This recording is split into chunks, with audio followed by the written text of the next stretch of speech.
The rebirth of an old lantern. Leo, a filmmaker whose career was as promising as a flickering match, felt his soul was as dusty as the editing room he inhabited.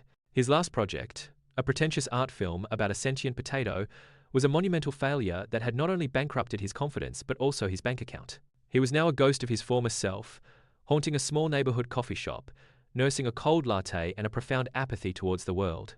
It was there, in the midst of his self-imposed misery, that she appeared. Elena, a whirlwind of vibrant colors and infectious energy, tripped over an extension cord, his extension cord, to be precise. She was lugging a guitar case that looked as big as she was and was visibly flustered. "Oh God, I'm so sorry," she exclaimed, her face a charming mosaic of panic and embarrassment. "I was so focused on this thing." Leo, with a sigh that seemed to carry the weight of all his cinematic failures, looked at her. Her hair was a wild mess of curls, and she had a speck of whipped cream on her nose. He couldn't help but crack a smile.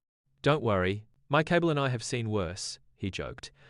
That simple line, born from his typical cynical humor, was the beginning of everything. Elena, a musician on a mission, was working on a single for a new project. Magiclight, she called it.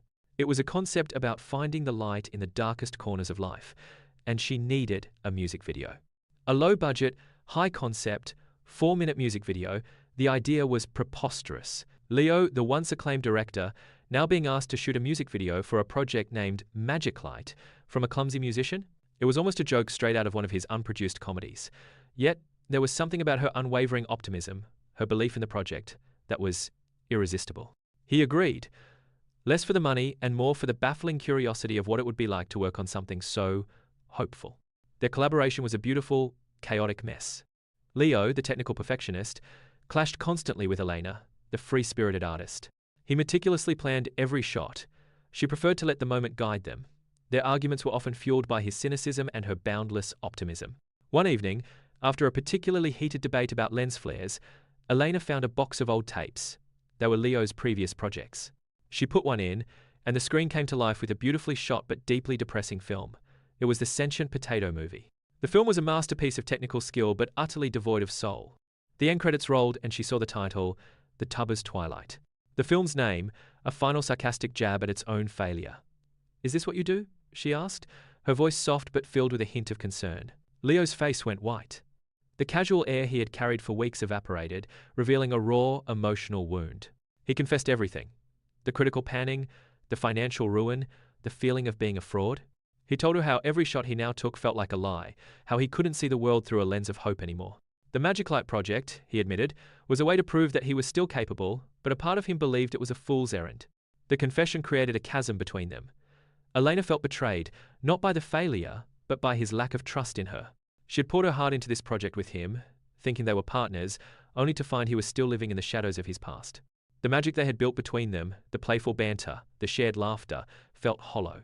She left that night, and the Magiclight project was put on hold. The 4-minute video, which was meant to be a beacon of hope, was now just another unfinished project gathering dust. A week passed, and Leo felt the familiar weight of solitude, but this time, it was different. It was no longer the comfortable silence of his cynicism.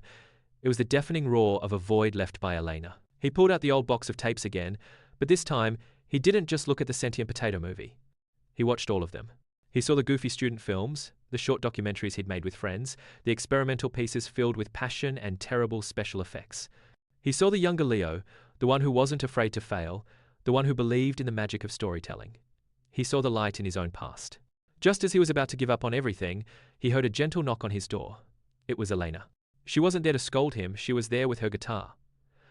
"I heard your story, Leo," she said, her voice calm, "and I get it. It's awful when something you love betrays you. But light isn't just found, it's also created. And you are a creator." He looked at her, truly seeing her for the first time.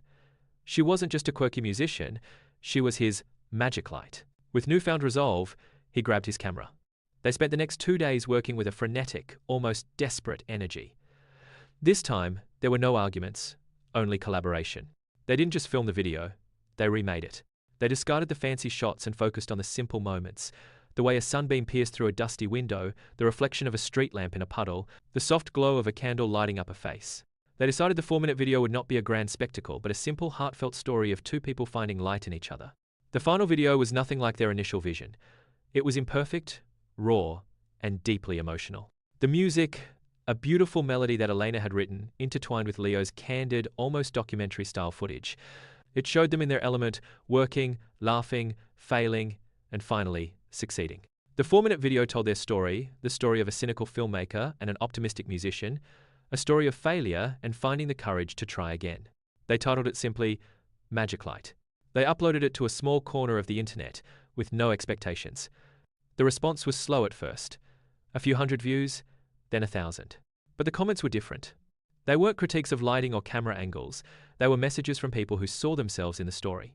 People who were struggling, who had lost their way, and who had found a glimmer of hope in the video. The video didn't make Leo a celebrity. It didn't fix his finances overnight. But it did something far more important. It healed him. The project wasn't about a sentient potato or a pretentious concept. It was about finding light, and in doing so, he had found his own. The story ends with Leo and Elena sitting together in that same coffee shop. But this time, the latte is hot and his heart is full.